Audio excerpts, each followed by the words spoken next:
Just like how I made an update to the farm efficiency tool, which now you can see in the video, I have a video to it here. I made an update to this tool as well, and it's a pretty big update. You can see just the file size difference between the two. I noticed that when I went to the download link from my previous video that this is an update to, and I clicked on the download link to the file and I downloaded it and I opened it up, I would get this message here. When you say enable editing, then this happens and I cannot do anything with it. And the way to fix that is you have to go to File, Options, Trust Center Settings. In the previous video I said that for macro settings you need to make sure you have this bubbled in. Definitely, but also there's trusted locations and you're going to have to add one. So I download to my desktop. Usually if you open it from online you might have one of these like this one that it'll go to because it's a trusted location, but if I want to put on my desktop like I just did from the web, then I'm going to have to add a new location, and I can just erase this and type in desktop and say OK. So now that it's here, I'll say OK and OK. If I X out of it and open it back up, then all of a sudden I don't get that anymore and I can work. I made one mistake with this sheet. If we go to the right here and we view the formula bar and I click on this and I go one down, this should have been 0.5 times that. And this should have been 0.25 times that. So for those who are studying the sheet and maybe saw that mistake, I apologize. I didn't hear from anybody about this. But other than that, I just made some improvements, so I'm going to go through them. But before I do, I want this to be sort of an introduction for those who don't have Microsoft Excel at the moment or don't even know if this will be useful for them. First and foremost, go watch this video because I'm just going to be building off of what I showed in there. But after you do and you make it back here, let's say in a long game, I'm kind of lazy and I want to trade wine barrels for iron armor. And I want to figure out how many vineyards I need in order to mimic a fully powered iron armor smithy. Well, I can tell you it's this amount right here. And how I figured this out, I didn't figure this out by trial and error. I used mathematics. Very simple mathematics, and I'll show that in a little bit how I arrived at this. So this is the beta map editor. You can click on a player and that'd be the player that you start with when you play in the game. And what I mean start with is I'm going to use the F11 key to change the players, but what I'm going to do is have him start making some iron armor, and I'm going to press F11 to pull up this window and change it to here and take the market and trade for iron armor. And I'm going to fast forward it, and different parts of this I'm going to see if they're equal. So at 26 minutes or so, they made 35, he made 36. 49 minutes, he made 66, they also 66. And I have an auto feed script in here so no one has to eat. But at an hour and 46 minutes and 55 seconds, they made 142. He made 142, so you can see that they're equivalent. We have 11.5 vineyards. One of them only has half of his fields. 9 is considered the whole. He has 4, so 4 out of the 9. You can sit here and try to experiment and figure this out, or you can use this tool to do all the work for you. I'm going to close this old sheet because I added the market into the update. We don't need this one anymore. I just wanted to show you those two things that are wrong with it. And I'll refer to my old video clip about this, about certain things in it that I improved for this version. Okay, but now the one that's 5 times the size, I don't even know where to begin. I made so many changes, but I guess I should begin where I want to show you with this example is the market. So you click on the market icon. I don't have any markets in here, but you can have an unlimited number of markets, and each one you add is going to go towards the total building cost.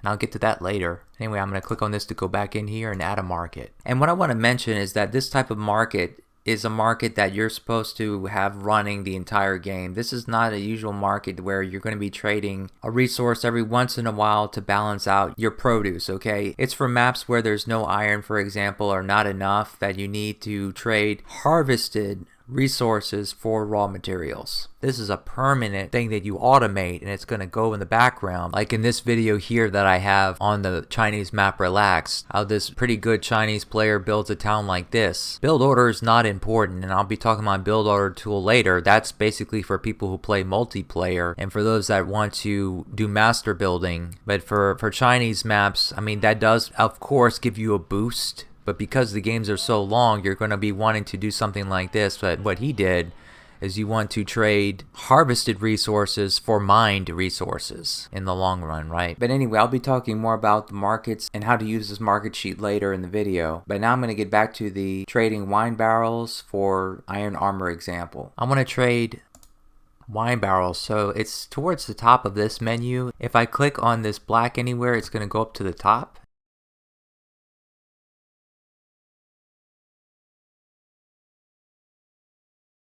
Each market is basically a sentence, and we want to complete that sentence. If I want to just put one there, because that's what I did in this map, I had X number of vineyards and I had one running. And so there you go. So it's 11.5. Now, because vineyards work normally, or optimally I should say, with 9 grape fields, when you see 11.5 for the 12th vineyard, we're not going to have all 9 fields. We're just going to have, you can think that it's around 5. The decimal at the 10th place, whatever that is, 5 of the 9, for example. If I go check out the time or the rates that I showed in the previous video, I moved them to a different sheet. These are the exact rates for R14787.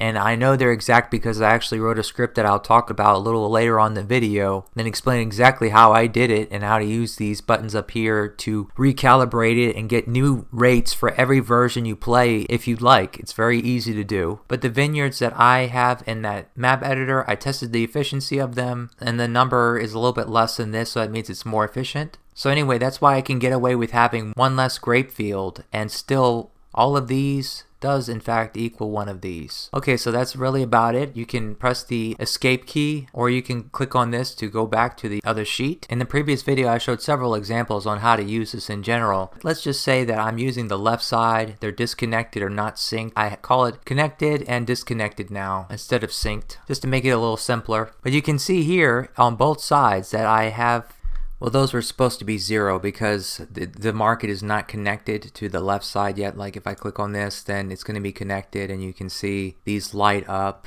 and you see the vineyards now. Before you didn't see that. I mean, now you don't, and now you do. But anyway, I'll get into that later. It can get sophisticated. There's a lot more gadgets now. I have some here, and I also have some down here. And I have one here and then one there. So yeah, I'll go through that with you soon. To kind of complete this introduction, Don't Talk asked me about, what if, for example, he has one stable, and we assume that we have enough farms to fully power it at 72 corn per hour farm efficiency, and I mentioned that was the standard amount that I have as default, but you can change it. But I need 2.07 of those farms to fully power one stable. So his question was, suppose that instead of having that stables, he would maybe want to trade for the horses if he had an advantage to put that corn towards leather jackets. And so what I've done is, to believe it or not, it's one of the last things I added to this sheet on this update. That is the duration. So Don't Talk's question obviously demands that we need to know how long the stables is to run to tell us how many leather jackets we lost. And so let's say that it's running for 20 minutes. And this 20 minutes means that the stable has already got momentum. The farms have got momentum. And after they've gotten momentum, then they run for 20 minutes. That's what this tool represents. It represents every building you have here. It assumes that they're all already built, and they're all running and supplying each other, and so forth. So to recap the steps so far, enter 1 for the stables, connect, and now on the right side, what we want to do is we want to make these two 0 because we want to see the maximum amount of swine farms for the given number of farms that we have. I can double left click on both of them, and now we have the maximum amount of swine farms that can be supported from the corn from these two farms. So even though this wood armor workshop is running at 82% capacity, if he runs for 20 minutes at that capacity, he will produce 24 leather armor. So although it seemed like an involved problem to determine how many corn that can fully power one stables will go towards leather jackets, you can see how easy it is to calculate that just by connecting these two and just doing the few steps that I just did. And so as you input values into these, more of these blue numbers are going to appear, and they all just represent the resources that these houses produced in 20 minutes. But if you delete this, which they're all gone now, or if you make it 0, it doesn't make any difference. They're all going to disappear. But as soon as you put in a number like, let's say 33 minutes, then you're going to get the quantity of resources that each of these building types produced in that amount of time. And I mean, it's exact too. I mean, it's amazing how exact this is. You can just have fun, test it out on the map editor to see if this is right. But if you calibrate the game by going to this sheet, like what I'm going to show you soon, then it should definitely work out. And I have this one split 50-50. But anyway, okay, that's hopefully a nice introduction. There's a lot more that this tool can do for you. I guess maybe I could say briefly that if we go to the markets and I add a market, if I already have a resource to trade, then if I click on this, then a different menu is going to come up. And this menu is going to give me all kinds of methods to sort the trades that are best by priority. And some people may have different opinions or different needs for different maps. And so there's a variety of different methods you can see here that I have. If you have another metric besides these that you want me to add, just explain to me how it works and maybe an algorithm or equation or something, and I will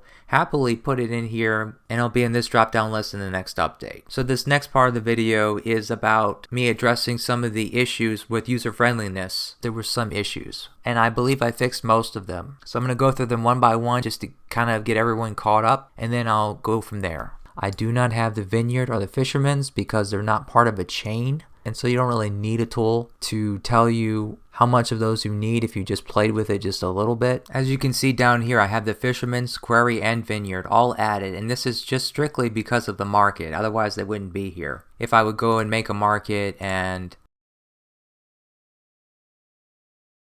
let's say I wanted to trade it for this, I have to put a number here to get things started.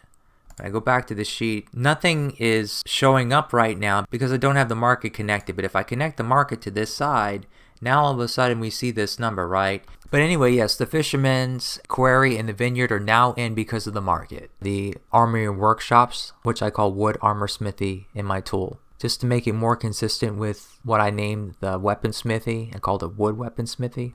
I know it's not the original names of these buildings in the game, but that's how I have it, and I think it makes sense. And the word smithy has to do with forging, and these don't do that, right? So I renamed them to workshop, like what they should be, but I put wood in front of it like I have iron here. So iron armor smithy, I have wood armor workshop, just as a compromise. And I changed the order of these from what they were in the first version, and they're in the same order on the left side as they are on the right side. And I put them in the specific order because the wood weapons workshop, the wood armor workshop shields only, and wood armor workshop half leather armor, half shields, all share timber as a resource they take in, right? And then these two share a resource leather that they take in. That's why I put them in that order. But yes, I renamed them to something that makes more sense. The problem with rounding is it's going to round everything. So that means that some of these are going to be more than what they should be. So rounding up is not necessarily good. It's kind of embarrassing how I had rounding before, but now rounding works like it should. If I quickly just add some buildings, and currently right now it's not on round. If I say round down, it's going to do what it says. Round up, it's going to do what it says, and round nearest is going to do what it says. So I'll just briefly, for don't round, and now round down. For don't round, round up. For don't round, round nearest. And so this one goes to 2 because it was over 1.5. What I had to do was I had to have some separate cells here that do the calculations, and these cells are strictly for rounding. And that's how I got around to fixing that. This part for rounding is for the left side. That sounded limiting, and if I just connect this side, now we can see that right now it's currently in don't round, but the rounding works the same way. It's going to work for both sides as expected. It's not going to round these, because these are doing the calculations. What it's going to round is what's in the orange columns, and what's in the orange columns is what matters because that's the actual quantities of buildings that you're going to actually have to build. The rest of this is just to help you get there. You want to have just 2. You can't power more than 2. You'll need to have 3 or more schoolhouses to possibly be able to process all that gold. So that's gold going to waste. In other words, coal is going to waste. The gold ore, yeah, doesn't really matter. You're going to have to experiment, but you can just, this is what this is for. You just manually put some number in here and just see what you can get. 2.02, something like that, right? 2.6. And you can use GoalSeek for those who know Excel. Well, I have a GoalSeek down here, so when you click on this, it is GoalSeek. That's a little shortcut, and we're going to use GoalSeek later. But this is a easier GoalSeek for this purpose. If I wanted to find out how many metallurgists I need to power exactly 2 schoolhouses, I just left-click on this calculator here, click on the schoolhouse's purple cell, which is this same color as this purple of the calculator, what it's going to do is it's going to change the value of the corresponding blue cell, which would be this one. It's going to put a value in here to make this 2, if it's attainable, that is. So I just say OK or press enter. Pressing enter is easier. And then just type in the quantity you want, the number of schoolhouses. So let's say 2, and you see we get this number here. It's kind of similar to the number we got in that video, but the numbers are a little bit different because the values here are a little bit different than they were in that version. What I want to do is basically make the right hand side equivalent to the left hand side. See if that's possible. Alright, so all I have to do is basically right click on the secondary building, so that's the yellow buildings, and see if they are the same. The metallurgist is the same as this metallurgist, right? The iron smithy is the same as the iron smithy. The sawmill is the same as the sawmill. I just reproduced the left side in that example so that we can try to match them. One of the improvements I made was to make that process easier, to compare one side with the other. And what you're doing is you're going to compare the orange cells on the left side with the orange cells on the right side. That's what we're really going to compare when we want to see if these sides match. First, I need to connect them as a start, and with this version that I added the market in, I have to actually add an available quantity column for the primary buildings on the right side. And so when you want to match the left side with the right side, in the way that I did in that video at least, because if you add something here, then you're going to have to go back. What I'm trying to say is I need to first delete these. These are requested specifically for the right side, but we need to delete them to have a chance to match with this side in the same way that I did in that video, because I want to show you right now as a comparison that I made it a little easier to make both sides equal. And right now it's very important that this is not connected, and neither is this side, right? They're not connected to the market. There is no markets right now, but that's just an important thing for later because markets is going to come into play. And I have it on don't round, and I'm going to keep it there. I'm not going to round in these examples, at least I don't think I will. And you're probably not going to want to round when you want to see the resource numbers that were here earlier. You're not going to want to round because some of them are going to be way off if you do. Alright, so what we can do is use this. This is a comparison between the left and right sides orange columns. So it's saying the bakery is the first. So the schoolhouse is fine, the sawmill. And I should really look over here. The schoolhouse, the sawmill. Then the bakery is different. Okay, thank you. It's up 14 houses that are different. Oh wow, that's wonderful. But you see, I didn't have to scan for it. You can just automatically click on this and it'll tell you which is the first. So it means like top down. So the topmost building that is not equal. And I'm always looking to the right when I'm saying topmost because these buildings are in different orders on the left and right sides, right? But I just like to look on the right side because that's the one that I'm trying to change in order to match the left side. To match the bakeries, we need to have the same quantity of mills. What I can do is what I did in that video. If I don't want to type in this exact decimal, I can just click in here and press equals because this is Excel. And then click this and then press enter. And then all of a sudden we see this color here, which is the same color as this. Basically, when I click on this, and I would click on this to unhide the formula, you can see that it is a formula. It's not just a number. Like this is just a number, right? There's no equals in front of it because that's what an equals is in Excel. Whenever there's an equals, then it's a formula. But let's say I don't want this number to change, which usually I don't. Once I get that number for this purpose, I don't want it to change anymore. With it selected, I just click on this and it actually will convert that formula into the value. I'll click on this again. It says iron smithy is next, so the bakery is taken care of. The bakery is exactly 2. But now the iron smithy is next. I can maybe right click on the iron smithy, and yes, I have 3.79 on both sides. And I can right click on the sawmill because these are the secondary buildings, and I mentioned in that video that you want to right click on all the secondary building input cells so that they match. So I'm going to click this again. It says iron armor smithy is next. This one I'm going to have to put an exact number though, right?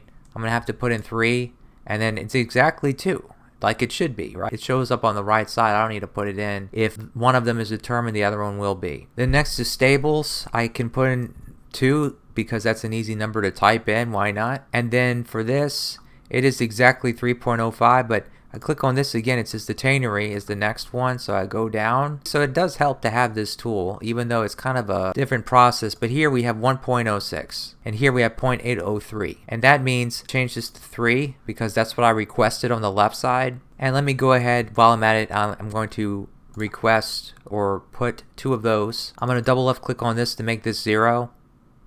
And the wood armor workshop, I need to right click on it to see what I can make, and right now it's saying it's impossible.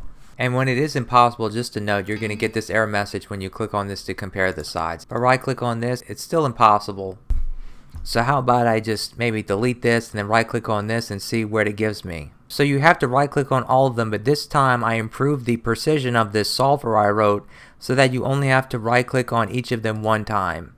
And that's really all there is to it. Now, when I click on this, it's going to say that the tannery is the first of two houses, so the tanneries still don't match. And we know that now just by using that tool again.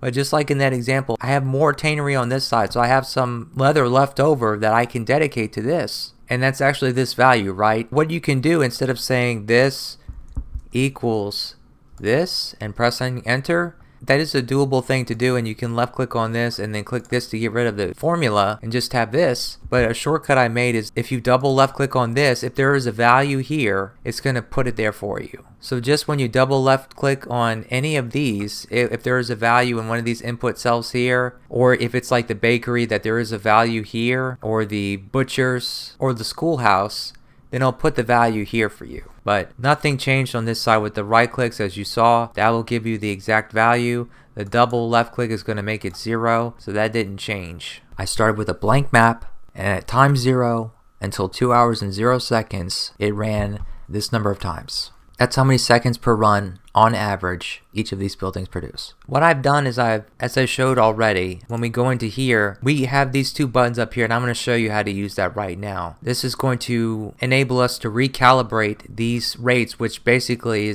controls everything in this spreadsheet and also in my build order tool. So it's very important that we have it calibrated for the specific remake version we're looking at, because we'll get different results. I'm going to show you roughly a 20-minute clip, but this is going to explain everything about this. So basically, just as a summary, for those who don't want to watch it or want to watch it later, just pay attention to the chapters that I have in the video and you can just skip to the next part. But basically what this is about is the rates in every version may vary, and some of them it varied significantly. And so I'll talk about that in there, but it's a very precise way to recalibrate this for any remake version you use. And I say any, I mean anything from R6720 onwards. What I'll probably do though is I'll attach an R6720 values. So I'll attach two files, one that will have R6720 values in here and one with R14787 or maybe R15122, so that you have them for right now, but this is for the future when you want to calibrate it, or if you have a previous version you want to analyze a build or whatever for, you need to calibrate it for that specific version. I can't control that these values change over time, but they do. So without further ado, I'm going to digress and go to that. Alright, I have a lot of weird maps in here. They're basically test maps. They're not actually maps you play. But I want to create a new map, and I want to make it 96 by 96. It doesn't have to be exactly 96 by 96,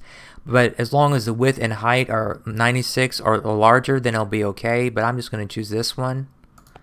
And this is just a general process. So I'm going to show you how to do this in R6720 also, because the script I wrote should work in R6720 onward. But basically what we're going to do is we're going to place some coal, gold mountains, iron ore mountains, some water, and some stone. And then the script is going to put in everything else. So I'll talk about the script in a little bit. And this is a very robust way to calibrate any version, hopefully for all time. Click on the terrain and select coal if it's not already selected, and then click in the top left corner here. So I'll zoom in a little bit more, I guess.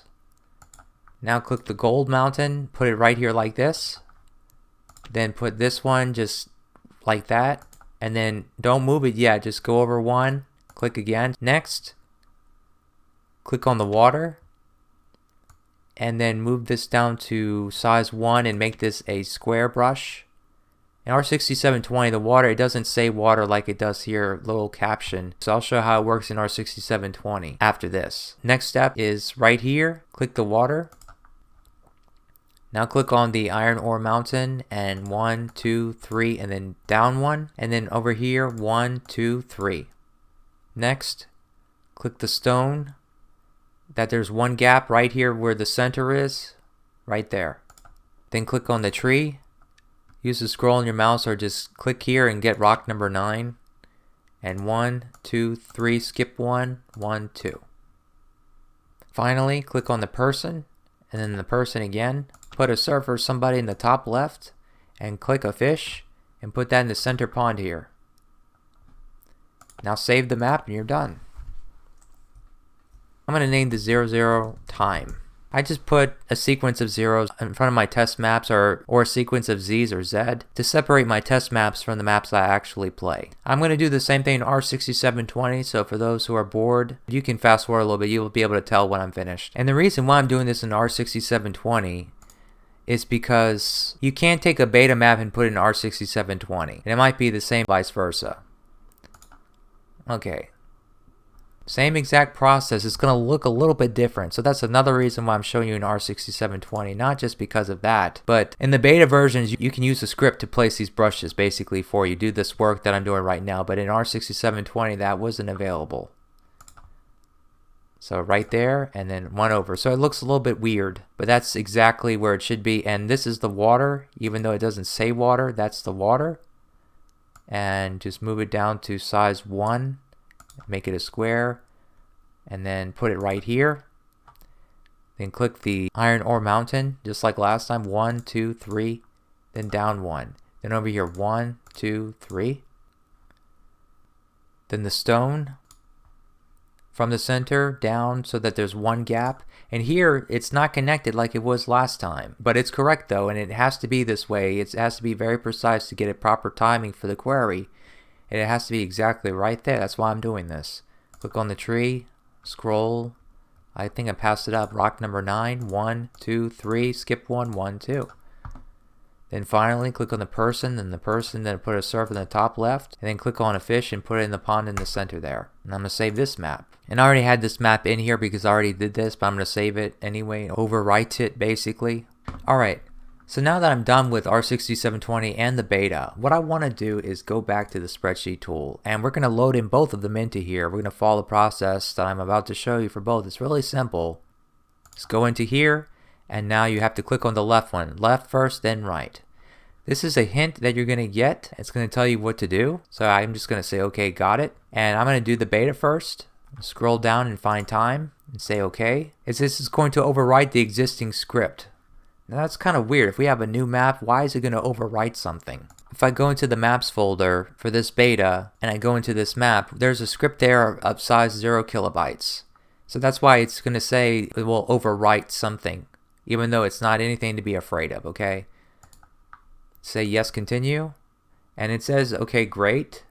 It was overwritten. Look at this, 24 kilobytes. So Excel VBA wrote a script for you. And I'll show that script in a bit, but I just want to first show how to do this in the beta and in R6720, and then I'll get to that. Alright, so here's this message, and then that's it. Basically what it told us to do is to run this map, so I'm going to say quick play, and I'm going to say start. Alright, so as you can see, the script has made all these buildings, and all of these buildings that you see in view right now are going to run exactly once. Not the vineyard, they're going to run more. And these buildings are going to run more than once, but the script is only going to record one run for each of them. But it's important that this stone was here because he had to go 1, 2, 3, 4 tiles exactly walking distance. And so each tile he walks horizontally is exactly 1 second.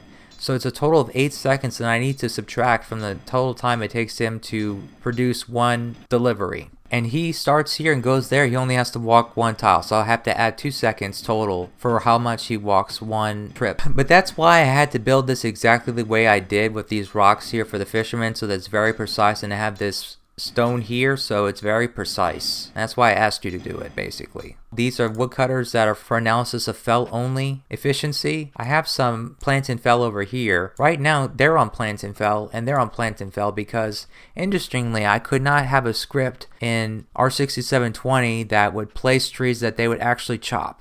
If it would place trees at the start of the map, they wouldn't chop them. They will only chop the trees that they plant, even if the trees are choppable from the map editor. It says it in the betas that they're choppable trees. But anyway, so right now they're on fell only. When I fast forwarded some, they'll be fell only soon enough. They were plant and fell, I mean, if I said fell only, excuse me. But now, after they finish chopping after a certain point, I make them plant and fell again so you don't get that annoying message that they don't have any trees to plant. But I'm going to go ahead and run this for 3.5 hours, because what is going on is I have 4 of these. These are the most efficient vineyards. Then I have these that are the standard, like which you know already, and then I have some that the grape fields are above. Then I have some to the gray fields to the left. So I have 4 of each of these kinds. And I have 5 different kinds. And so I took the average of all of them in order to get an efficiency for the vineyards, because I didn't do efficiency analysis like I did with farm efficiency for the vineyards. But okay, now that we're done running this, I'm going to go to the spreadsheet here. I'm just going to select all these here and delete them so that you can see that the values are actually imported in. But I just need to click on this, and it assumes that we ran it for 3.5 hours. So these messages here, they're kind of annoying, and I'm going to show you how to turn them off in a little bit. But just going to say yes, and there you go, right? It pulled in the values for our 14.787 because we actually went and put the script in there earlier with the left button, and that's why it's in here. So they say, okay, great, thanks. I'm going to go ahead and use these buttons for R6720 now to generate a script, and then afterwards run the map for 3.5 hours. Click on this now. And if you don't want to see this again because we already know what we have to do, I had to press escape twice. But there's this question mark here. It's not going to ask you. You just, whenever you click on it, it's going to toggle it. So it turned them off. Whatever messages you get that are not error messages or not really important like those, when you do something like this over and over, you get the hang of it after a while, you can click on this to disable those so you don't see that anymore. So if I click on this, it's just going to pull this up right away. So I have that available should you want to use that. I skipped the steps, but I'm in the R67 map folder now. And I'm going to click on that. Just the folder itself, don't go in it. Just click on the folder like I did, and that's enough. And for some reason I already had a script in here, but this message will not come up. Normally in R6720 when you make a map, there is no script file, so you won't see this to ask you to overwrite. But I'm going to say yes. And when I come in here, you see the time script, that it's 24 kilobytes. That's the one that Excel VB80 just created for us. Okay, so now what I'm going to do is go to R6720 and do the same thing. The F11 menu here is a little smaller than it was in that version, but for the same reason that I had in that one, yeah, it's very precise on their walking distance to get to the resources. In the same situation there was with the woodcutters here, that they're temporarily on, at first plant and fell, then fell only, then plant and fell again. I only have 4 of the plant and fell woodcutters to do measure of how many trunks they will harvest in a certain period of time, but I test them and all the vineyards for 3 hours, but I only start recording at 30 minutes. Okay, so this one's done, and as you can see, just like in the beta, once it's finished, it's going to say defeat, so you don't have to worry to stop it yourself. I come here and I'm going to click on this. I'm going to first delete these numbers, and right now the fishermen's, take note of that and take note of these. I can maybe take a screenshot so that we can compare the 2 versions, just this part of it at least. And I'm going to click on this, and oh, you see all of a sudden it didn't ask you any of those prompts. It just pulled everything right in, right? The fishermen's though, with the R14.787 beta numbers on the right as a comparison, everything in R6720 is a little slower. That's one thing I did notice, but there's a significant difference between the woodcutters fell only and even the woodcutters plant and fell, the woodcutters in general. But another thing I noticed, that in R14.787 the fishermen's was modified. So R13651, I don't believe it was, or if it was, not by this much. But I don't think so. I guess you just have to do this process to pull the numbers from that version to find out. But in the latest beta versions, the fisherman's he'll only bring home 1 fish after going fishing versus 2 in the original game and in previous versions of the remake. But anyway, what I want to do is briefly, before I move on, I want to show the script that Excel VBA wrote. I don't want to explain too much about it because the majority of my audience are not into scripting. Check if worker is finished. That's the one that I want to talk about. So basically, if the building type is a query, then we're going to say the runtime, whatever we're given, is 8 less than it was before, again because there's 1, 2, 3, 4 tiles that he has to walk to get there, and there's just 1 tile for him to get there, and that's why I have these in here. And I have fish per run in here to record the quantity of fish for the fishermen's, because it does vary between versions. I don't have recording for any other quantity per run for any of the other buildings, just the fishermen's, because it's known that that is now different between different remake versions. If I pull in the log file just to show you what Excel VBA pulled in for us, it was these values here, and we can see that there are 5 different types of vineyards: left, right, above, below, and efficient. It took the average of all of them, and that's what this is. This value here is what we see in the spreadsheet. But I have fish per run here to say that, okay, it's 1 fish per run in the beta. Yeah, I think the rest of this is straightforward. I use very basic functions that they will work in R6720 onward, maybe even R5503 onward, but I'm not not positive about that, but definitely R6720 onward. So hopefully it'll be good for all time, but you never know. What I want to do now is, these are R6720's numbers in here, so I'm going to pull back in the beta. What I can do is just click on this and I navigate it to the maps folder, and you click this and it's going to ask you to overwrite the script. It's not overwriting the log file. That's the important thing, is the script is overwritten. But now you can just click this because it's already in here. That's how you put the map in here, and it kind of knows that if you close this or whatever and you don't change the log file or anything, you can just go ahead and reload these numbers again should you accidentally delete them. So for example, if I delete these, we know that the fisherman's was 41 something in here for R6720, and I click this, now it's 35 again. And if I accidentally click that and deleted those and I want the numbers to come back, I just click that and pulls it right back in, right? It keeps pulling in for you. As long as you keep that test map in for the version, you can always reload it in later that easily. And one more thing to mention about this, to be very clear, because the schoolhouse is going to go too, and I just want to explain to those who do know scripting, just briefly give them some confidence that this is correct, that everyone's going to start their run as soon as the baker starts. When he pulls that flower and it's gone, the schoolhouse, as you saw, that's a trigger for the schoolhouse to start in the script. Here's the procedure that I wrote to queue the schoolhouse. This counter is a universal variable, and that's because I only wanted to queue the schoolhouse one time. It's just for looks. I only put one gold in the schoolhouse, so it's just good. It would do this, you know.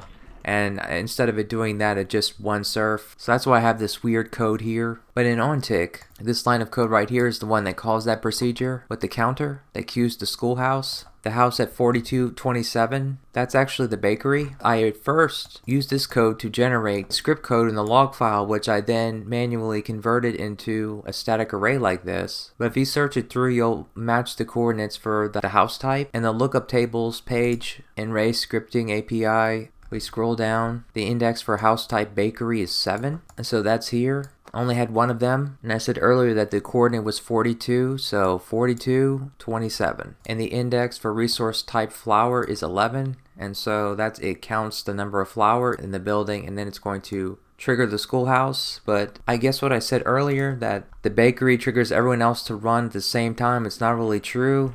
The bakery just triggers the schoolhouse, but all the rest of them, they all are at the front door of the house. They all go in at the same time, and that's why they all start at the same time. But in OnTick, you can also see when woodcutters are set to fell only and plant and fell and so forth. I tried to make it easy to understand for those who know how to code.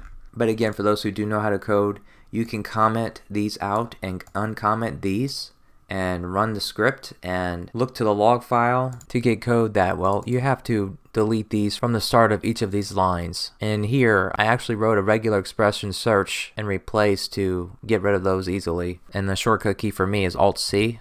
It gets rid of all of it, but and once you get rid of those, you'll actually have dozens of lines like this. And well, I guess what I mentioned won't apply, because if you just have a blank map like this, you're going to get nothing in the log file. Because I actually started with a map like this like normal. And that's why I kind of knew the map size, what it should be, and where all the buildings will be and all that. And so I wanted to make it so that for different versions of the remake, like let's say in the future, the map files, the .dat files changes again, or the offsets or something for the buildings, and the .dat file change is going to throw this whole thing off. So I wanted to come up with a way to automate that so that it works for all time. But the point is, you would have to place buildings on the map for that commented code to actually give you something in the log file. But I left that code in the script commented, so that for those who don't do this kind of scripting every day and want to kind of learn an easy way to do it, to automate something like that, that basically you make the map like normal first, then you write code like that to get their location, so you don't have to manually go and click on this house and then put it, maybe like put a house on top of it and then look in the top left and see what the coordinates are. It's kind of hard to see that one, but like this, and then manually type in each coordinate one by one. You can have the script do it for you. Make sure there's no offset errors or typos. But yeah, that you will copy and paste in here and run that. And then the output that it gives you will essentially be this, that you can rewrite condensely into these static arrays to make it more condensed, because there was a lot of lines of code and that's obviously more condensed. But with that being out of the way, what I want to do is reset. And I want to explain all the gadgets on this sheet now, one by one, and show you what they do. We've already seen what this one does, that it goes to the market. We've already seen that this one will disconnect the sheets, and we've already seen that this one and this one will connect the markets to each of these sides respectively. This right here is to zoom fit. So if you change this, make it smaller, and then click that, it'll zoom to the screen, no matter what size it is. We've already seen that this will show and hide the formula bar. And this right here is going to make the sheet activated and not activated, just like it was in the first video. And we've already seen this one, right? To compare both sides. And right now, it says that we have to sync them first. So, okay, let's sync them. I just have it show this one little window instead of my fancy window, just to kind of let you know that the sides are equal. When I click the reset button now, all of a sudden, it's not that tiny little window that tells you what happens. It's a nice window like in my farm efficiency tool, and you can just say yes. It reset everything, and it also disconnected these two sides. That's what it always does, but it will not reset or delete the markets. Therefore, what that means is that it detects there's a market in here. If I were to remove this market, which I have to select the row first and then remove it, and then go back to this sheet, and I would press this again, I wouldn't see that message. I would just see the first line, and that's it. I'll show this one later. That's the only one left from up here that I haven't gotten to yet. But we have to be ready to do that with some examples with the market. Okay, we've already know what farm efficiency is and how to change it. So I'll change that in a little bit when I show you an example for something very soon. In addition to that goal seek, I will be using the goal seek for a few examples where I want to figure out what the farm efficiency needs to be in order for a certain number of farms to be required. So I'm just saying this now, but all you have to do is double left click on this, and then it's going to ask you for the desired number of farms, and you type something in and it'll tell you. So I'll have some examples on that later, but just an FYI that you have to double click on this one and something will happen. Grape fields, all this is to calculate the building cost for the number of vineyards you have with the market. So let me just go briefly and make a market and trade wine barrels. You have to trade the wine barrels to see this building cost take into effect here. I'm going to trade it just for anything. It doesn't matter what I trade it for. Let's say for horses. And let's say to match the equivalent of 2 stables. Doesn't show up here. I have to first sync this left side with the market. Now once they're there, all of a sudden we see 161 timber. Now if I were to say that I want to have not 9, let's say 7. It dropped from 161 to 137. That's really all this is for the build total. But an important note though, no matter what you put here, it's going to take into account 9 for over here. So this is strictly just for the building cost. Next, average distance for the fishermen's. Well, the numbers that we see here for the fishermen's, this 35 seconds per run, this doesn't take into account at all how much he walked. And he was pretty close to the fish in the test map we had here, right? He was really close. But all this time is right here is for just sitting down and fishing, not going back into the house or anything. And this number right here is for how long it took him to mine the stone while he's standing there, and also when he's already in here and he's breaking that stone into 3. It has nothing to do with how long he walked either. So this is just 10 tiles, one-way trip for him to walk. This is an estimate, so you can change these. So whatever you put here, the way it's going to register in this spreadsheet tool, we put 10, it's going to be 2 times 10 plus this amount for one run. So it'll be 55 seconds for the fisherman, and it'll be 49.5 seconds for the quarry for one run. The average distance that they will have to walk will vary between the map and during the time of the game too. Well, the quarries at least. It'll increase over time, right? I already showed duration minutes, that if you want to have like a stable run for 22 minutes, let's say. After he's already built momentum and we start counting from that 22 minutes, he'll produce 13 horses during that time. Username and remake version. Well, I have this down here that I showed in the first video. If I click on this, it's going to create a snapshot of the sheet. I zoom into the top here and it's going to say my name and the remake version, just if I want to share it with somebody and they want to know what remake version it is and whose sheet it was. You can just put your username and that there, but should you not have anything and I were to take a screenshot of this again, and I zoom in, it's just going to say this. It'll compensate no matter what you have or don't have there. I already showed what this is, that it will disable certain hints, so I'm just going to turn them back on for right now when we see other features. We already seen what this PDF button does. This is goal seek. I already showed what goal seek is. I'll use that later. It's going to be very useful in some situations. And this is an edit, but I eventually thought it might be good to have a button that will show and hide these numbers instead of them being blank, because when you want to use goal seek, you can actually use goal seek towards these to solve problems, and I found that when they're blank, goal seek won't work. And for those who don't know Excel will probably not understand what I'm saying, but for those who do, this is why I just have this that will turn them on and off I also added in total require space, which I'll be talking about later when I get to the market trade rankings, but I mysteriously didn't have it here like I should have, but now it's in, and we already know what that is. So lastly, the thing I need to mention is the Serf count and how it calculates that. Basically, it's going to take the sum of all of these in the orange, the quantity of buildings up there and there. And I was going to say that the manual itself said it, but I remember from somewhere I heard, and it seems to be right, that roughly the number of serfs you need is one for each building that you have. And in here it doesn't say that, but it does say this, that it was just kind of giving you a hint when you have too many serfs. This is the user manual. I have a more sophisticated algorithm that I'm going to include in my build order tool. I should say maybe include in my build order tool. But just to show you an example, let me disconnect this from the market and let me delete this, and let me say I want to have 4 butchers. It's going to require that I have 20 farms of 72 corn per hour efficiency. Now I have a test map that it's about 81.3, so I'm going to put 81.3 for farm efficiency for the number of farms. So now it's 17 required, and I need 12 swine farms. I know I said I wasn't going to, but I can say round nearest, so I need 18 farms and 12 swine farms. 18 farms of this efficiency in order to fully power 4 butchers. And it's saying that I need to have 34 serfs to run that town. Now is it enough? Let's check. We can see my building count.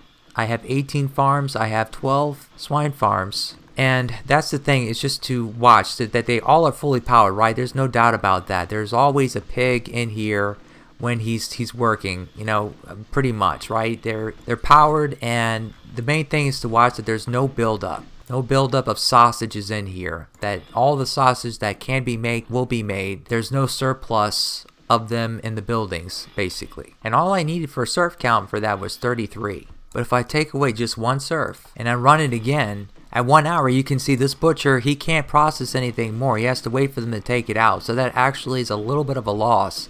But from this point, as you take a serf away each time, it would get worse and worse.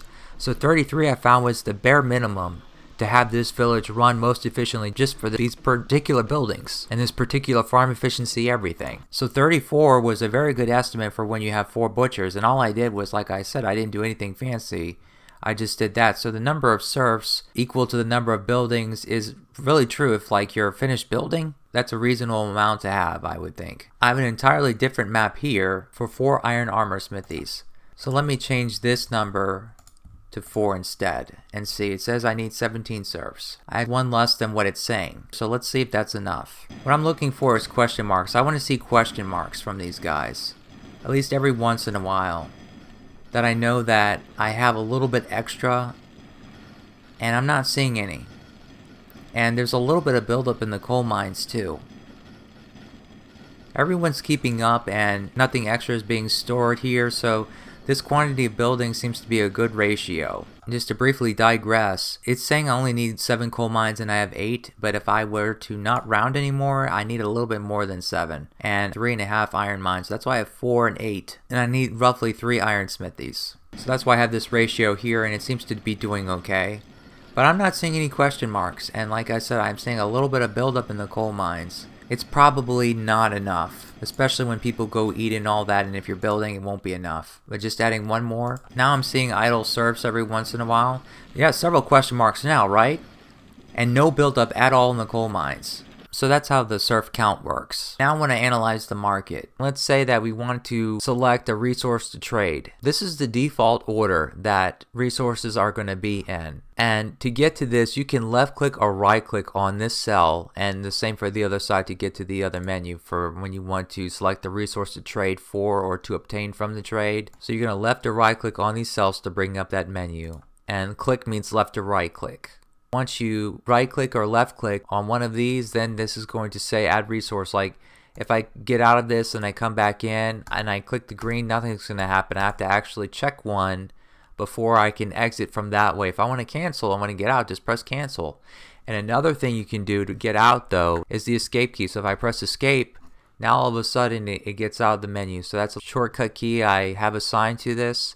And for select, I can either select it, then come all the way up here and say, I mean, it's fixed to the top, so it doesn't matter. I don't have to like scroll up to the top to get to here to get out, if you know what I'm saying. It stays fixed, but you can just press enter and either enter key. I actually assigned the shortcut key with some code, and it only worked for one of my enter keys. I have a full keyboard, so I have numeric keypad, which of course includes an enter key, but it's going to work for both keys. It kind of can get annoying that if you want to select a row, you select this and this opens up. So you're going to have to remember that neither this cell nor this cell are the ones that you need to select when you just want to select a row. Like if I have more than one market and I want to select this one to change something, I should just probably click on these words here, or trading to the left, or requires is something besides these two cells. That's just a little note about how to work with this. And if, for example, you want to delete what's on the right without deleting the whole market, it's going to delete this too. I just have to select the market row, which I do, and then I press the delete key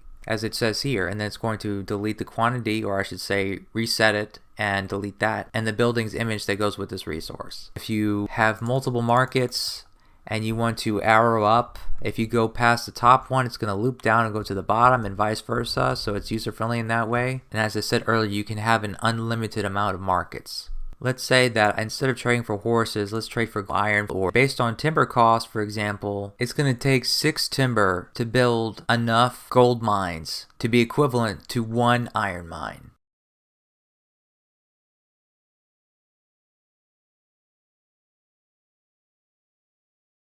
This market sheet right here compares, and will always compare, all of the other buildings to be equivalent to one of the building that we want to obtain its resource from the trade. Because it's proportional. It doesn't matter if this was 2 or 3, they're all going to be multiplied by however many we multiply this by. So it's just logical to compare it to when you want to mimic one of these. But I guess before I get to that, let me just start with none. This is the default order that if I would click on this to be by default, it's going to be in that order also. As long as there's nothing here, I can either right click on this or double left click on this to go to the next priority sort method. The first one though is trading cost. This is what we all know. If I temporarily will come here and click on this in this sheet now to see the market sheet, let me scroll over here. This is the market trade table that we all know. And I'm just going to briefly mention it now, but you only see a sword, you don't see a pike or a crossbow. Similarly, you don't see a lance or bow, and you don't see an iron shield because they trade for the same with the other resources. I have some formulas in here that will make up for that. I removed those from the table because it makes it a lot smaller than what it is by default. And that's going to matter when you want to set the filter. This table right here does some calculations for, like we see in the beginning of the video, where I was trading wine barrels for iron armor just to match the productivity of one of these. I'll show the math behind this really soon, but I don't want to get too distracted. Yeah, so basically I put that table in here and it's sorted by the best to least. And right now the filter's off, and therefore you have an option to trade iron weapons and armor, and also iron itself for iron ore, which you never want to do. Let me just click this to turn on the filter. We can see that the iron weapons and the iron shields and armor and also iron have disappeared. Go take a look at this filter sheet by left clicking on this icon. So if I wanted to click on iron ore, for example, all of the X's you see are the resources that should not show up in this list. Alright, so basically we have green X's because they represent the resource that we want to trade. And so wherever the X is, that resource will not show up in the list. So for iron ore that we're looking at, horses is not going to show up, and we go down a little bit more. Iron ore itself, which is on the main diagonal, is not going to show up. You don't want to trade the resource for itself. And you don't want to trade iron ore. This represents iron armor and shields, and this represents all iron weapons. And that's how it works. If I want to put another X or remove an X, left clicking isn't going to do anything. You're going to have to right click. I can right click. Now when I go back in there, sausages is no longer here. The default is basically, it looks like squares. So this is all wood related things. You don't want to trade wood related things for each other. Similarly, corn for each other. The only option I left in was to trade all corn related resources for horses, except for horses themselves, and so forth. The only thing that is not following this pattern is the coal. It's a little tricky. You have to pay attention to. And this is in the same order here as it is in the market sheet for the market times table.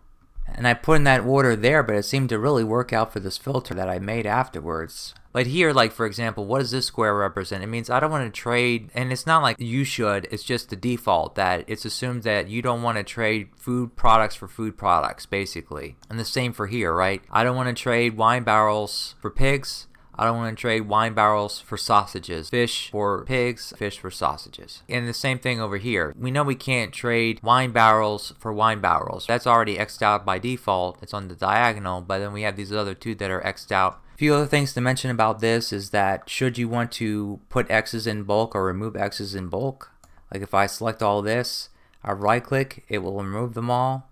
And I can come back here and right click again and it'll put them back. But if for some reason I want to start fresh, I click the reset here and then you have clear all, and you also have default. So first clear all, we'll leave the main diagonal and that's it. But then default, I have to click reset again to get to it. It's going to put what I had before. And where's the default and can you change it? Yes, you can. This is not a button right here, even though most cells that I have a word on them in some random place they're buttons. But this is not a button, and this is just a description of what I was telling you earlier. That briefly, let me just digress, that if you come to this menu here and you add a market and you choose a resource to trade first, you're going to get this menu. You're not going to get anything that gives you access to the filter menu. Or if you click on the resource you want to obtain from the trade, you're going to get this menu too. But should you click this first and choose something now and then you click this, then this is going to come up and that's what brings this up. But that's all this is saying here. All you have to do is click on this now. To get to the default, it's kind of tedious to scroll to the right. All you have to do is left click here and then it's going to bring you right over and you can make edits in the exact same way as that one, but this will be your defaults. So this is not going to be red. So be careful that whatever you do in here, it's not going to be pulled into the filter right away. You're going to have to first pull it in from the other table that's in this filter sheet, if that makes any sense, and then do it. So right now you can see everything is the way I set it, but if I were to temporarily right click on all these and then click this to get out of that and come back in here, I say reset and I say default, now it pulls it in because we edited the default sheet. See, it's as easy as that. But I don't want these here. Or maybe I do, but for right now I don't want them. I can't scroll really easily, right? I just left click on the top border there and it brings me in here. Bulk selection and right click to remove them and then click this to go back and then click this to say default and those are gone. So that's all there is to this. And if you would like to share what your market filter is by default with others, I have a PDF button here to take a screenshot of this so you can share with whoever you want. But anyway, I'm going to go back to the market and I came back to this menu for trading for iron ore. Trading costs, skins is number one, and skins is a very popular one to trade for iron ore. Horses is not in here, even though let me just temporarily go to the filter and allow horses to be traded with iron ore. So clicking on the iron ore column, I scroll down to where horses is and right click on it to remove horses so that they come back into the menu. But okay, let me right click on this and go to the next one, quantity average difference. This one is kind of a weird metric. Basically what it is, let's say we select skins and we say add resource. Let me just make that 1. It's 1.57. This is the number that shows up in the list. And the way it shows up in that list is, what you see here is the difference between the average of all of those numbers. So 1.57 was among them.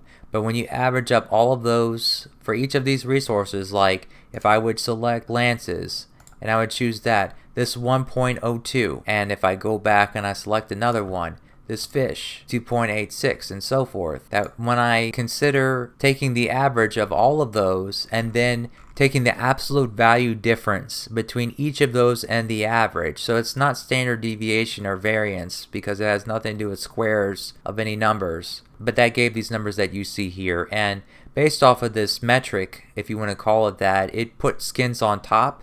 And so resources that you typically would want to trade for iron ore are ranked highest with that metric. But I'm going to go to another one now that maybe people will be interested in, is timber cost.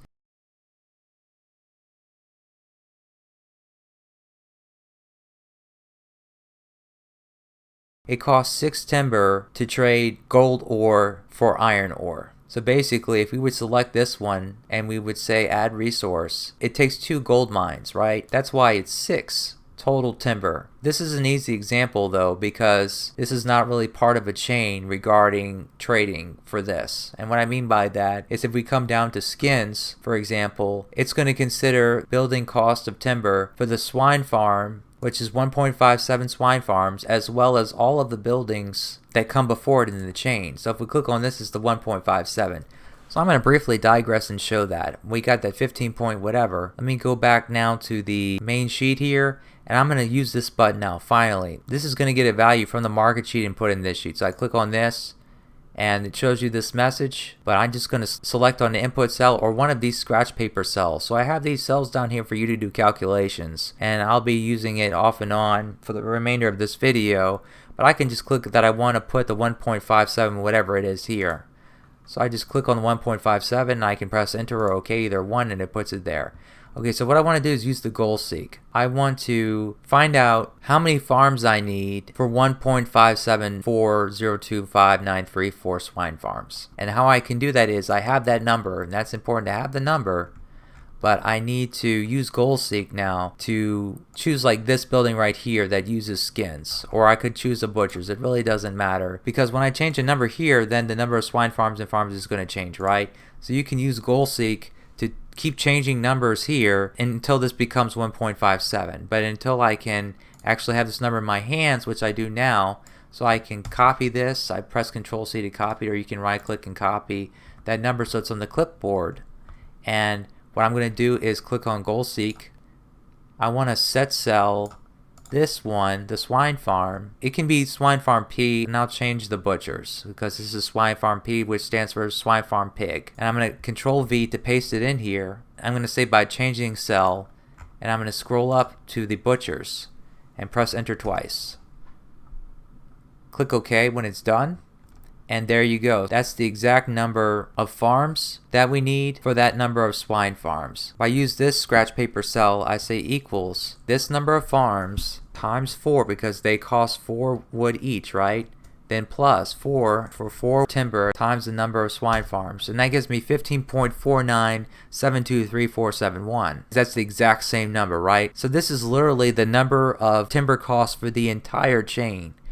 And one thing to note about timber costs is that this right here is timber, which represents the sawmill. All these resources here represent the building that produces them. So this is going to be a huge timber cost. It's going to be all the timber, or a portion of the timber that a sawmill is ever going to make. So this timber cost is just associated with the building costs. Alright, if I go to the next one now by right clicking this, yet again we're seeing that gold ore is number 1, right? It's the least amount of space. It doesn't require any space. It's only 2 tiles to occupy the building itself. Nothing really else, no fields or anything. So it makes sense that it's number 1 in space cost. But then if we scroll down, what do you think the worst is? Of course it's going to be this. The woodcutters cost a lot of space. For those who've seen my video on farm efficiency, that the farm has a certain radius, this is the woodcutter's radius.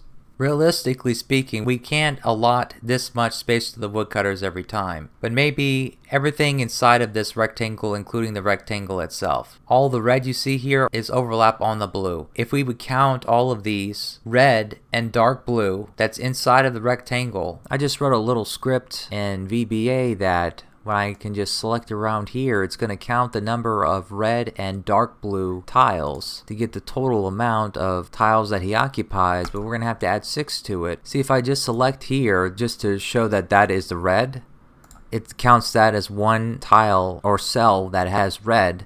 And if I come here to this blue, I click that and it's also 1. So when I select around all this, it's definitely not going to consider the yellow. So when it counts it now, it's 172 for the dark blue as well as the red that is in the selection. So we need to add 6 to that because that's how many tiles the house occupies itself. So that'd be 178. And I'm going to go back to the ratio sheet and unhide everything and go to the far right. I have a table here that shows required space. Towards the bottom, the woodcutters, which is Plant and Felled, but it'd be woodcutters in general, is 178 tiles. So that's how many tiles that there are that this woodcutter occupies, and that's a reasonable amount. We don't want it to be the full thing. And these gray tiles here, he can't go and cut trees from them because they're not in his radius. So anyway, the space cost is available and a house cost. House cost is the 1.57 for the swine farm, for example, that's what it is. So down here we have, and what I mean by that, that also includes the farms. So this 3.87 that we see, again, if I digress and go back to the sheet, and I would come here and I'd click this to show the formula bar. I also have it that when you click on these, and it's going to automatically show it. So if I deselect this and select it again, it's going to come up. But if I were just to make these 1 and just count the house number itself, then we have 3.87, and that's that number here. So that's the house cost. That's another metric I have, and you can see here that gold ore wins again. If you want to trade gold ore for iron ore, it wins in house cost also. If I were to basically, if I skip and go to the one that is a combination of all 3, and you can have any other combination of 2 of them taken at a time. So I have all 7 combinations of these 3 in here, but the gold mine wins for all of the situations of these costs, that is. But unless you're playing a map like the Wilderness, that you have a gold ore mountain in the middle of nowhere with no coal, you're probably never going to want to trade gold ore for iron ore, but it's there. But if you want to remove it from this list, that it doesn't come up anymore, just come to the filter sheet, and iron ore is here. I just right click there, and now it's gone. And now I didn't mention this at all, but for these rankings, they will be affected by rounding if rounding is an option. Some of them, they're not an option, like this one, when this is just a default order that I have that we see worked out pretty well for the filter sheet. Trading cost is rounding still doesn't apply. Quantity average difference, it doesn't either. But then when we get to the cost, then it's going to matter. Now we can right click on this or double left click on this to pull up the menu to see the 4 options we have. But when you change the rounding option, it's going to naturally change the order of some of them. So however you want to do it, but there's a lot of moving parts here, and you have a filter to go with it. So that's the market tool in a nutshell. If we want to trade trunks for timber, I know in very rare circumstances would you want to trade trunks for timber. This is the number we would have, the number of woodcutters to mimic 1 sawmill. And how did I get this number? I'll just briefly show the mathematics. It's very simple. It's algebra 1 stuff. So I'll give you a little word problem. The sawmill produces this amount of timber per 1 run, and 1 run is 35.5 seconds. The woodcutters produces 1 trunk per 1 run. 1 run is 69.696 seconds. The trade rate, which we get from the market chart that we all know, is 2 trunks for 1 timber. Find the house trade ratio for the number of woodcutters required to mimic 1 sawmill. So in other words, find this number, whatever it is. In this case, we know what it is. Alright, a sawmill produces 2 timber every 35.5 seconds. That's how you can read this, right? 1 run, you just put this, substitute for 1 run in the bottom of the fraction, and do the same for woodcutters. Now this is the trade rate, so ignore that for a second. And so what we're writing here is the woodcutters. 1 trunk every 69.696 seconds. And this is the sawmill. So we're trying to make them equal, or mimic, right? The woodcutters is trying to mimic the sawmill. So you have this on one side, this on one side. And the way physics or math or anything works is the units have to match. And so if I have trunks every X number of seconds, and I have timber every X number of seconds, and I have a trade rate that's timber per trunks, if I had it flipped the other way around, it's 2 trunks for 1 timber, well, you can actually flip that fraction. It doesn't matter when you're solving a problem like this, so that the units match. So this trunks right here, unit, will cancel with this one. So now the units is timber per seconds, just like it is on the right hand side. This times what equals this, and that's all there is to it. So now you just solve for x. So the right hand side is 2 divided by 35.5, and we divide that by 1 divided by 2 times 69.696.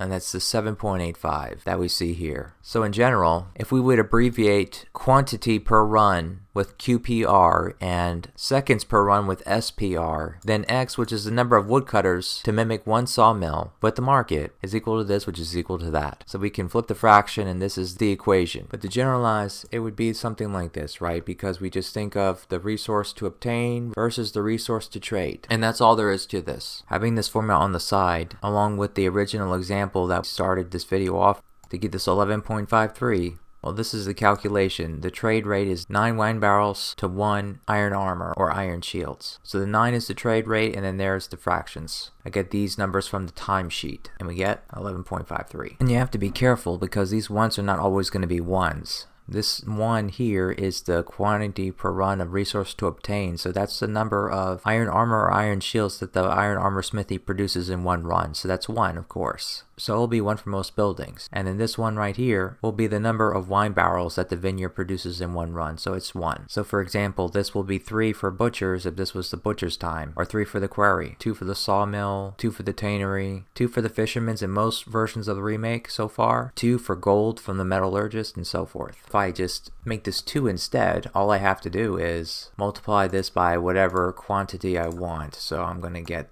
it's just that simple. Alright, I know it's been a lot so far, but now I'm going to get into some more examples. And the purpose of the first ones that I show is to see how the market and the sheet interact, because the market's going to affect the left side a little bit differently than the right side. But just one last thing to say about the market as an introduction to the market in this tool is, again, this is to automate the production of raw materials by trading materials that are harvested, right? This is not the type of market that is temporarily you trade something to balance out your resources. This is to substitute for a lack of a resource on a map, whether it's because the game is extra long or it's like Fight the Landlord where the iron is way up here and you have to, if you're going to play this in the conventional way and not speedrun it like I did, yeah, you're going to have to build an entirely different type of village than what's normal that you see in multiplayer in order to win it. And that's what these type of markets are for. This is another example. This is a video that I have on YouTube. It's about the Chinese map Relaxed. This is the kind of town he builds. He has 5 markets going, some of them trading for coal and some for iron ore, and he has the other buildings that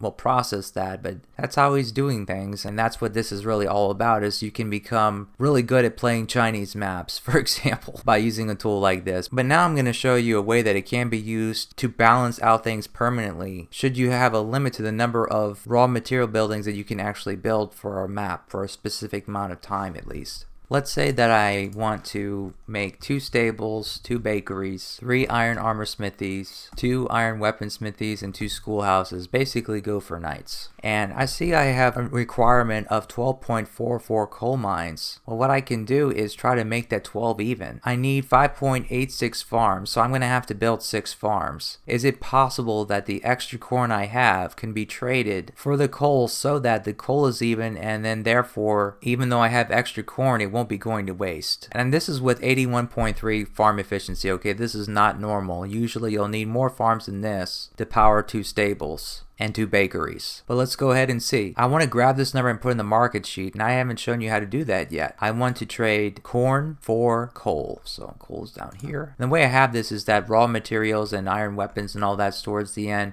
Horses and pigs are in the middle, and then wood and some of the food is towards the top. That's how I have it. That's an easy way to remember it. I want to double left click on this. It's going to tell me this message, and you can get rid of this message by pressing the question mark icon here later on, but this is just for right now. And I want to put this number and say okay. 27 farms. Okay, it's not what we want, but I can just click on this right here and get rid of the 12 and just have that decimal. That's one way to put it in here. You can use the scratch paper cells also, whatever you want to do, but because these sheets are interactive, it's not like normal with Excel that you can move one value to another sheet easily. But it's going to require 0.97 of a farm. That's the point, and that's more than what we bargained for, because now all of a sudden I'm going to need, and I can't even see it yet because I didn't sync it with the market, but let me connect it with the market. Now I have 12 coal mines even for a requirement, right? But I have 6.83 farms total. What I can do is I can maybe see what the farm efficiency would need to be to have 7 farms even. I can use goal seek for that. I can click this for the cell that I want to set, and I want to set it to value 7, and I want to change the farm efficiency. Press enter. Okay. And it's not exactly 7, but it's pretty close, right? So 79.41. That kind of reminds me of my farm efficiency tool. If I select around and say overlap, then I would just select 15 fields in front of this farm, 79.18. So this requires a little bit more efficiency than that to make this exactly 7 farms. But anyway, going to the market sheet again, we can see that the number of farms has changed. It's almost exactly 1 farm to mimic nearly half a coal mine. So in other words, that concludes that example on how to use markets to try to even these out by trading a resource that is harvested for a raw material. Let me now show how the market interacts with this sheet in general. I'm going to start over, and for this market, market, what I want to do is I'm going to trade wine barrels for, let's say, horses. This is a very easy example because this is a resource that is not part of a chain and we're trading it for an end of the line resource. The market is connected here. What I'm going to do is I'm going to connect both the left and right sides, and I'm going to connect the right side to the market also. We can see the vineyards are here and they show up here too for the right side because I connected both to the market. This is just basically a copy of this, but this will only show when this side is connected to the market and vice versa. These bottom three primary buildings that are not a part of a chain. We can see in the right side that we have 0.44 of a stables available instead of 1. Well, that's because we didn't change the number. Usually we would, right? I didn't change the number.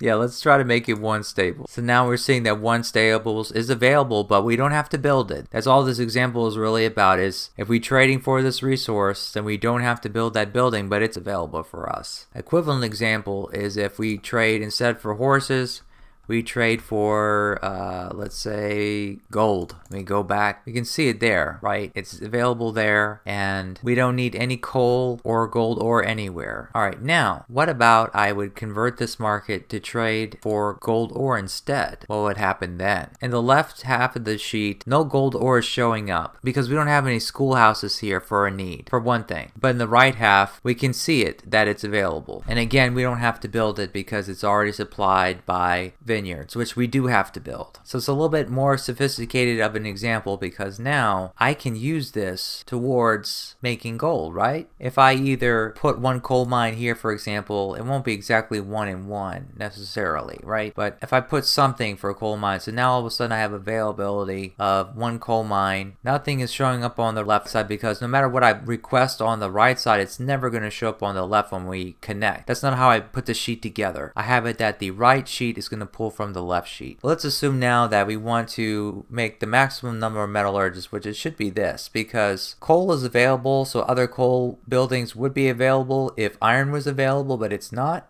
It's just this, so that should be the number of metallurgists that we can build, and that is the exact number of schoolhouses that we can build, right? Simple as that. And if I were to add 1 here, it's going to add whatever I request here in addition to what's available from the market. And let's suppose that for right now I don't request anything there, but let's say I request, instead of 0.76, a little bit more than that. Let's say 0.8 schoolhouses on the left side. Then all of a sudden we're going to need a very little bit. It's just such a small number. Let me just go to the formula bar and edit it and make it 0.9 maybe, that we get rid of. Yeah, okay, we got rid of that E junk. You can see we need a little bit extra. We need, you can see it here, right? That's the total requirement. To have 0.9 of a schoolhouse, it's going to require 1.125, and I can temporarily disconnect these two and just take a look there. You see, it's 0.125, right? Oh yeah, what I was trying to do is I wanted to disconnect this and disconnect this from the market too, right? So now you can clearly see this is the default, like from the last video, 1.125 gold mines is what's required to supply 1.198051978 metallurgist, which will then supply 0.9 schoolhouses, right? But if I connected this to the market and I connect these two, then all of a sudden, because I have 1 gold mine available from the market, I need 1 less than the total requirement. Now let's say that I would decrease this number to something less than 0.76. What would happen then? Let's say 0.2. Now all of a sudden it's saying that there is 0 requirement for gold mine because we have 1 from the market. It's connected to the market right now, right? If it's not connected, then we need 0.25. That's the true amount we need, but it's saying none. But on this side, we're seeing that 1 is available still because that's the total amount that is available from the market. These sides are independent from each other, but we can match them, as I mentioned. But they are independent, so the market is going to give them both 1, so to speak. And this one, if I right click on it, it looks like I can make 1.06 metallurgist. I'm going to reset and I want to remove all my markets. And I want to do another example now that involves the pigs and the skins, because in the original version I only had 1 swine farm, right? Which makes sense. But now I'm splitting this building into 2, and why am I doing that? Well, because of the market. What I want to do is start off adding markets, but not assigning any quantity to them just yet. Just bear with me. I want to trade wine barrels for pigs and wine barrels for skins for iron ore, let's say, okay? going back here, I have connected the left side and the right side to the market, and the left and right side are connected to each other. I want 2 butchers. Right now it's going to require 10 farms and also 6.11 swine farms. And for the right side, right now I don't have any stables or bakery, so let me make both of these 0 so we can see the full 6.11 swine farms. And now I'm going to go ahead and trade for some pigs. How about I trade for 4 of them? And I guess before each one I should take a screenshot of this so we can see the change. Alright, I'm going to go to it now. Add the 4. All of a sudden we see a huge drop in farms. We of course see a big increase in the number of vineyards, but so what? This is just an illustration. But comparing this with that, the swine farms for pigs requirement has remained the same because we still need 2 butchers. But how we got those pigs is another story. And because we didn't need 4 of the swine farms, that means we therefore effectively lost 4 of these. So we'll only have 2 left now. And I can only build this amount of wood armor, workshop, leather armor only, right? Let me go ahead now and turn on another market that I have up here. And again, I should take a screenshot of this to see how it changes. Let me go ahead and turn on the one that wine barrels are traded for skins. And let's say I want to make it only for 2, not 4, and go back. Clearly we see that nothing else changed except for the number of available swine farm skins on the right side. It had no effect on the corn requirement for the left to power these 2 butchers because I split the swine farm into 2 separate parts even though it's the same building. So I'm going to take a screenshot of this and turn on the last market. For this one, I want to trade skins for iron ore, and not 2 iron ore, but I want to move this number over here, and I haven't shown it before, but all you have to do to move this number here, it's a one-way thing. It won't move this number here when you move this number there.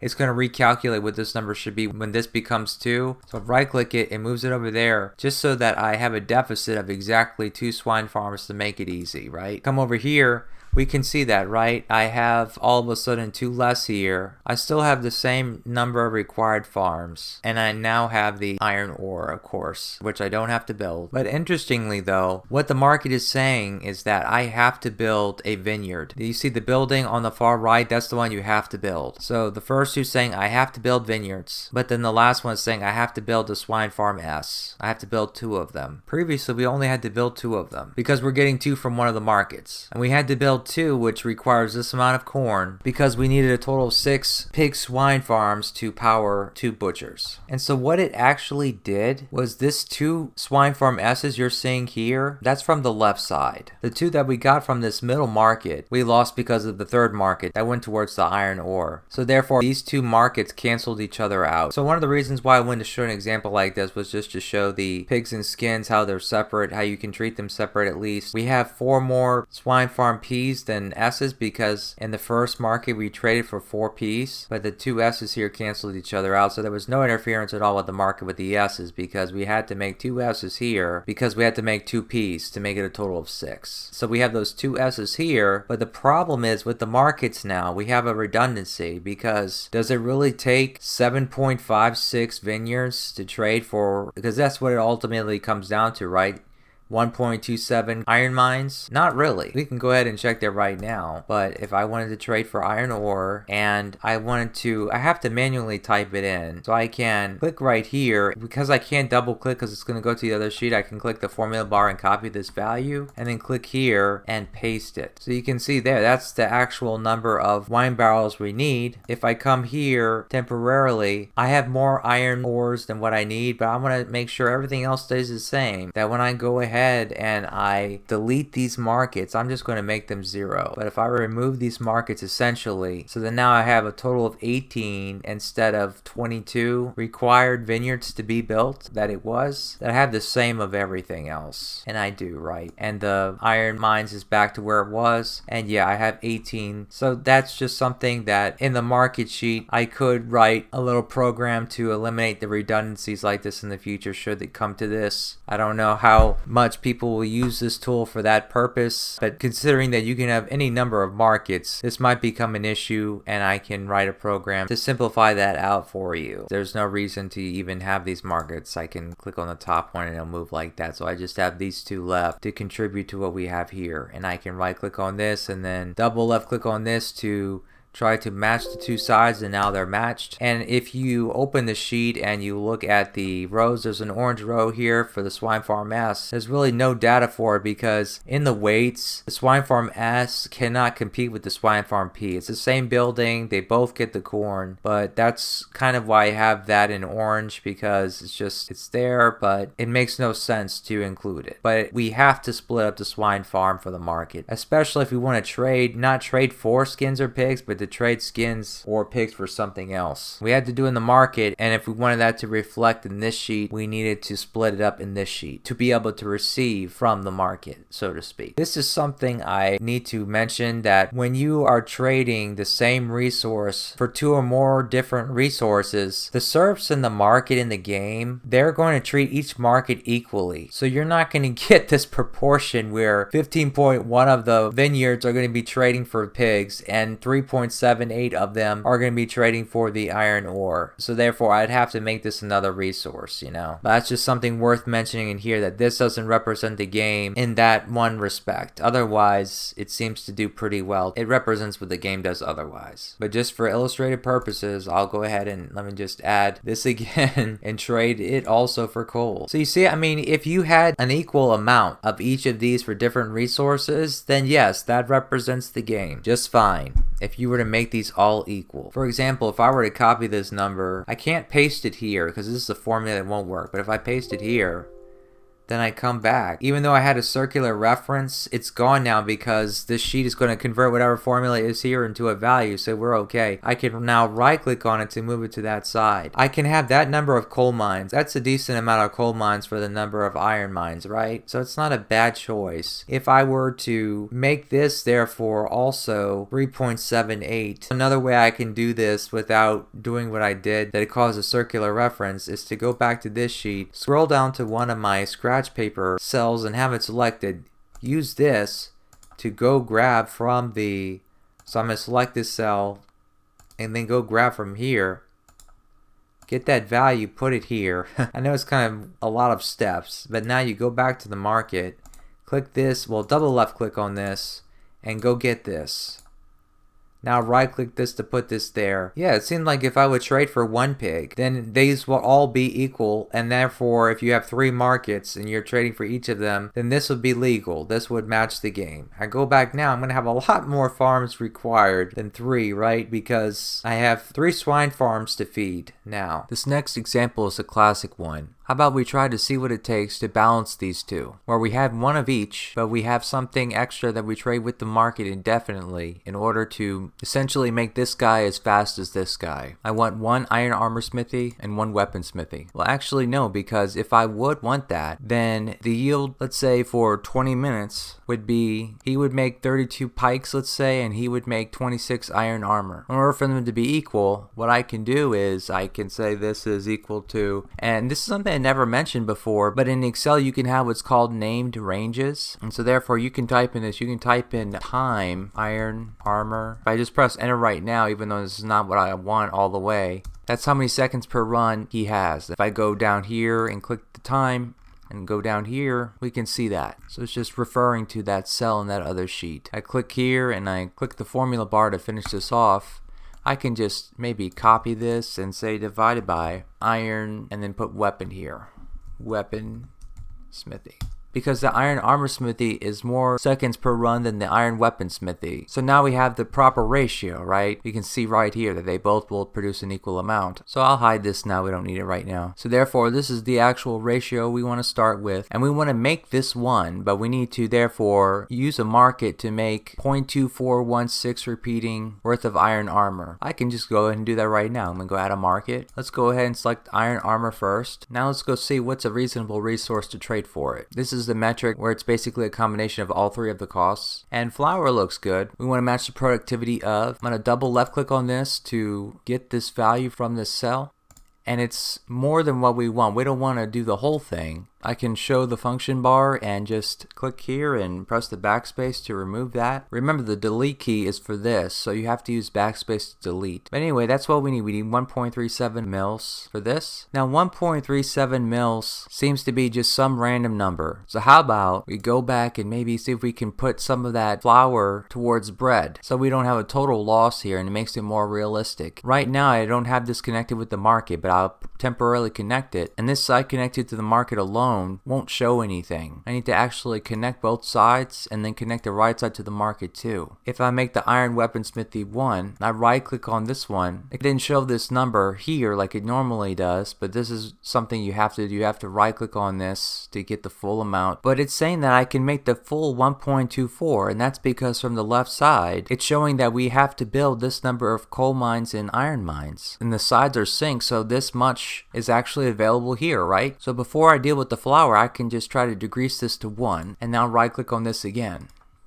Now you can see that, right? That exact amount is available that we need, but now we know where we got that number. Again, we have a market that produces the decimal. On the left side, we can also see that we need X number of farms in order to make the required number of mills in order to make that decimal worth of iron armor. But if I wanted to, for example, make this 2 mils, and whatever is left over, I have it go towards bread, we can use goal seek for that. Click goal seek. I'm going to set this cell to 2 by changing the bakery. How many bakeries do I need, in other words, to make the mill to? Click OK. Okay. Okay, so that amount of bakeries. It's important to, at this point, model this in the map editor. I have 2 mills, 1 bakery, because even though it's a part of a bakery, we need to have a full bakery building, right? We can't have a decimal bakery building unless we're using a market to make that bread. That's the only way we can get away with that. Should we not be considering time duration? But that's a whole nother story. But for right now, to keep things simple and not get off topic, in the storehouse I have enough to supply them. Maybe I should also add, because I don't have any farms, that's right, I need to add a lot of corn to feed these 2 mills. I can also load each of them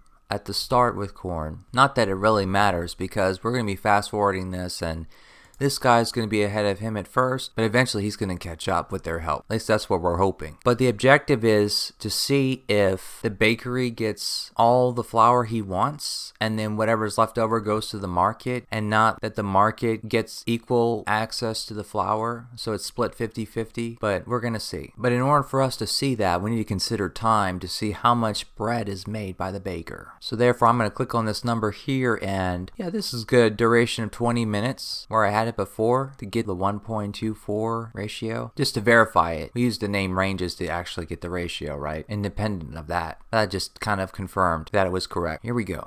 I'm going to make pikemen,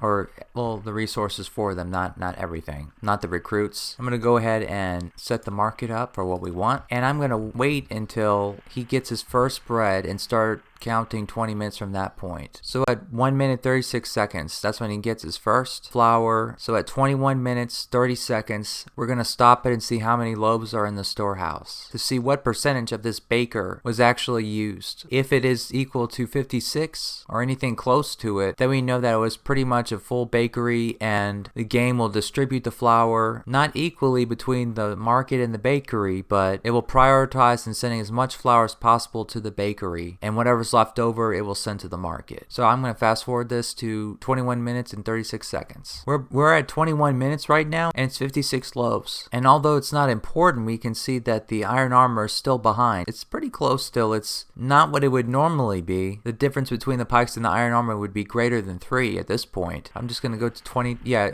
you see 36. We keep going. So 58 loaves total. So this tells us that, and it makes sense, right? The bakery should receive as much flour as possible, especially if flour is abundant. So we can use this tool to actually understand the game better. Market shouldn't destroy its productivity. In other words, to make matters simple, we need to request 1 full bakery. We're going to need more flour, so therefore more mills. But then from that point, surely we can dedicate sufficient flour to this market that will make decimal for the iron armor smithing. And to be certain though that this is correct, we need to actually build farms and not have an infinite number of corn basically. But we need to consider farm efficiency now to get the exact number of corn. Although we could look to this number here and maybe add a few to this because it's the time that the bakery receives this first flour that we start counting 20 minutes. It might be more interesting to, at least at first, create 2.85 farms. As I showed an example earlier, we can use GoalSeek to calculate what the farm efficiency needs to be to have exactly 3 farms, that we can have it equally distributed between the 3, or 2 of them be more efficient than 1, or something like that. Having done the farm efficiency video, I know very well what an 81.3 average looks like, what the farms look like. Basically optimal farms close to each other, because an optimal farm would be 81.85, but when they're within each other's fertile radius over time, they do go into each other's fields once in a while, and it becomes 81.3-ish efficiency, or maybe 81.6, but if we want to be a little pessimistic, you could say 81.3. So I actually included the farms and 3 mills, because we need 2.4 mills, and it'll essentially be 2.42 should we have only that amount of corn to give them. And why do I have part of the fields here? Well, that's to essentially have 2.52 farms. Optimal farms,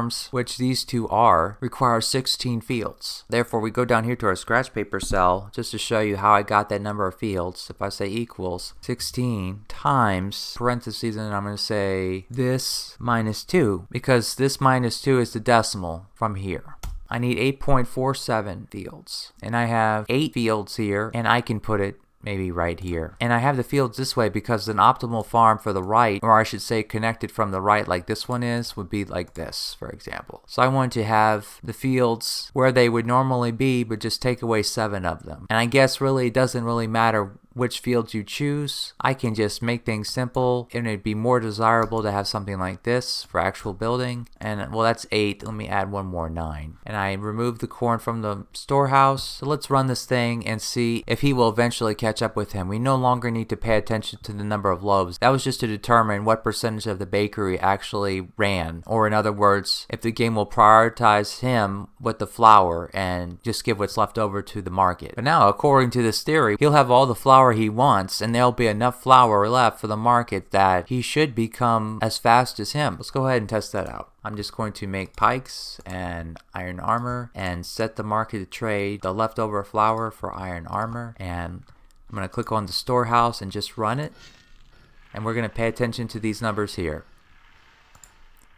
Okay, so this is at 20 minutes. He's still a little behind, and it shouldn't matter how much we go. They should be equal, no matter what. So he's only 1 behind now, right? If we keep going, will they eventually catch up? Yeah, he's just 1 behind, but I mean, it's close enough, right? No matter how long we go, he should never surpass him, and there should never be any difference between 1. So now they're caught up, and he's more than him now. Go a little bit more.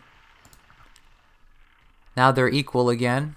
And we can see the farm efficiency, and maybe if I just go to the next hour so we can see what the farm efficiency was for the second hour, 71.25. I'm just going to pause this temporarily because now he's more than him, 71.25. I made a little tool in here. It's a special GoalSeek that's going to determine what the farm efficiency would need to be to have exactly 3 farms. All I have to do is double left click on this and say the desired number of farms. So let's say I want to have 3 full farms, and I say okay. The farm efficiency would need to be 68.5. But as we can see here, I have 71.833, so that's more farm efficiency than what I need in order for me to produce enough flour for him to just keep up with pace with him. So that's why eventually he beats him, and it's going to continue. You see, now he's ahead, and we don't want that. We want this to be perfectly balanced. So therefore, the only thing we can really do is remove one of these fields and see if that works. See if now fast forward to at least an hour and a half to see what the farm efficiency is, to see if it's around 68.5 instead of 71. And just a quick note, if we view one farm in my farm efficiency tool, how much does one field contribute to corn per hour? 5.67. So it doesn't matter where I put it, the average is going to be 5.67-ish, right? 5.5 is 5 something. So with us having 71.25, which we did, let's say it's 5.5. 71.25 minus 5, that's 66. Well, that's not right because we have 3 farms. So it's not minus 5, or I should have said 5.5. It would be 71.25 minus 5.5, which is what I should have put up here, divided by the number of farms I have. Because I'm only subtracting 1 field, which I haven't done yet. I still have 9 fields here, but that would be 69. I need 68.5, so this is still a tiny bit more. Let me go back here again. One field here is worth 5.5. How about like right next to here, 5.67? That's the most valuable field. I don't think it really makes that much of a difference if I say 5.67 instead. Yeah, it's just a little bit less, 69.36 corn per hour per farm, in theory. So long story short, let me just remove that field, for example, just some random field. So at 29 minutes, he's still one less than him. Still one less. Okay, now an hour and 16 minutes, they're equal. He should eventually beat him in theory, right? But we need to at least go to an hour and a half to see what the corn per hour per farm is. Yeah, it's saying it's 70. And we needed 68.5. So in theory, he should beat him eventually, but it's going to be much less of a difference at first than it was in the first trial, because, and even before I finished that sentence, now they're equal.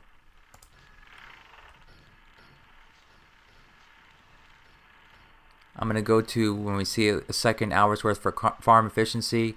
Yeah, it's a little bit more efficient for farm efficiency now, but yeah, it's so little difference that even up to this point, they're equal. Yeah, he's ahead of him now. We can see just by 2. I guess for the sake of it, I can delete one more to show you the results at 3 hours. Well, I just wanted to show that in an hour and a half, we're at 68.3, which is really close to the farm efficiency we aim for, that of 68.5. And they're almost even. He's still ahead, but it's a little bit less farm efficiency. So he's not caught up. The next hour, it's a little bit more than what we need, but he's still not caught up because it was behind the first hour. Third hour, we're here with farm efficiency, and now they're equal. But now, people who are shaking their finger at me and saying this is retarded, why are you building farms like this? Okay, that's fine. I get it. In my update, I have farms that they're built in the conventional way. The approximation in here is a little bit more accurate. So I'm just going to make a copy of this and put the farms one tile apart, right next to each other. Again, the goal is to have 68.5, so maybe I can select here and see what the farm efficiency will be about. As I mentioned in my farm efficiency part 2 video, it's going to be between this number and this number, or maybe a little bit less than this number by a decimal, a little bit more than this number by a decimal. No matter how we look at it, this is going to produce more corn per hour than what we need. I can just maybe remove some of these fields then, like right here, but it's not enough now. Based off of what I just said, where it would be between these two is less than what I need, and a little bit less than this or a little bit more than that by a decimal is still not enough. If I put one field here, well, it's not enough because between these two would not be 68.5, and it would be 1 plus this to be 68.5, and it's not even 68.55 that we need to have it be more than this by a decimal in order for this to be equal based on that general trend that I was talking about in that farm efficiency part 2 video. So I have to add one more maybe, and now 68 whatever will be between them, right? And if I add one more, what would happen? It's still good because the minimum is less than what we want, but it might be too much. I'm not sure. What I'm going to do is just have these two and that's it. So 3 equal farms instead of the weird shaped farms in random locations in the village. It's all about farm efficiency. It doesn't have to be optimal farms. We may even need to, at some point, make farms that have fewer fields than that. Maximize the available space. We have to do other things with our village to intentionally have less efficient farms than the conventional, like we are right now, just for this example. At 28 minutes, he's still behind by 2. At 1 hour 3 minutes, still behind by 2. The farm efficiency is 68.66. He's still behind by 2 though. He should catch up because 68.55 is what we need. Unless the farm efficiency drops. No, it didn't drop, right? He should catch up. The 3rd hour, he's still 1 behind. 4th hour, he's still 1 behind. That concludes this classic example of how to make these two of equal productivity with the market, and specifically with a market such as this, where it's a permanent type of thing. Alright, this video is already way longer than what I was expecting it to be. The very last example shows the power of this tool. There's an unlimited number of different problems that you can solve with this, depending on the map and the situation. If by chance anyone wants me to solve a specific problem that I did not address in here, which you are unsure of to solve yourself, or you're not sure if this tool can be used to solve it, just let me know. And of course, if there's any bugs, just let me know that. But as of the moment, if there's no bugs, I don't think I'm going to be updating this. I think it's finished. And by the end of this, I figured that it might be good to have a scratch paper cell in the market sheet, so I put one in there. Just an FYI that throughout me recording this video, I did make changes as I saw fit because I was showing you and I said, well, that's not good. So I made some improvements, additions, or changes, fixed some bugs, and so forth. Hopefully I'll be finishing my build order tool soon, that I can release that one and explain how to use it, but I at least wanted to get this one out in the time being. I hope you enjoyed this presentation and this spreadsheet tool as well. Thank you for watching and have a nice day.